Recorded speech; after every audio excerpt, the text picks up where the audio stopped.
TV 24 news ವಾಹಿನಿಗೆ ಸ್ವಾಗತ. ಕರ್ನಾಟಕ ರಾಜ್ಯ ಪೊಲೀಸ್ ಹಾಗೂ ಬೆಳಗಾವಿ ಜಿಲ್ಲಾ ಪೊಲೀಸ್ ಇಲಾಖೆ ವತಿಯಿಂದ ಮಾದಕ ದ್ರವ್ಯ ದುರ್ಬಳಕೆ ಹಾಗೂ ಅಕ್ರಮ ಸಾಗಾಣಿಕೆ ವಿರುದ್ಧದ ಅಂತಾರಾಷ್ಟ್ರೀಯ ದಿನ ಅಂಗವಾಗಿ ಗುರುವಾರ ರಾಯಭಾಗ ಪಟ್ಟಣದಲ್ಲಿ ಜಾಗೃತಿ ರ್ಯಾಲಿ ಆಯೋಜನೆ ಮಾಡಲಾಗಿತ್ತು.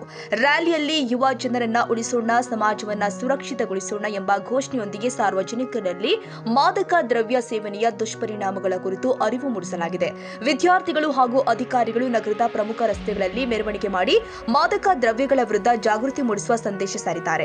ಕಾರ್ಯಕ್ರಮದಲ್ಲಿ Raybag tahsildar CPI M M Dafeen, PSI Shivanand Mannikeri, police ಅಧಿಕಾರಿಗಳು ಹಾಗೆಯೇ ಸಿಬ್ಬಂದಿ, ಪಟ್ಟಣ ಪಂಚಾಯತ್ ಮುಖ್ಯಾಧಿಕಾರಿ, ತಾಲೂಕು ಶಿಕ್ಷಣಾಧಿಕಾರಿ ಸೇರಿ ವಿವಿಧ ಇಲಾಖೆಗಳ ಅಧಿಕಾರಿಗಳು ಭಾಗವಹಿಸಿದ್ರು. ಶಾಲಾ ವಿದ್ಯಾರ್ಥಿಗಳು ಸಹ ಉತ್ಸಾಹದಿಂದ ರ್ಯಾಲಿಯಲ್ಲಿ ಪಾಲ್ಗೊಂಡು ಮಾದಕ ದ್ರವ್ಯ ಮುಕ್ತ ಸಮಾಜ ನಿರ್ಮಾಣಕ್ಕಾಗಿ ಸಾರ್ವಜನಿಕರಲ್ಲಿ ಜಾಗೃತಿ ಮೂಡಿಸಿದ್ದಾರೆ.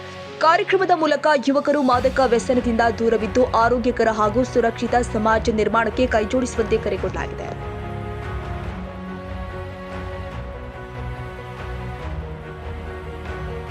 ಕನ್ನಡಿಗರ ಮೆಚ್ಚಿನ ನಿಮ್ಮ ಟಿವಿ 24 ಕನ್ನಡ ನ್ಯೂಸ್ ವಾಹಿನಿ ಇದೀಗ ಟಿವಿಯಲ್ಲಿ ಲಭ್ಯ.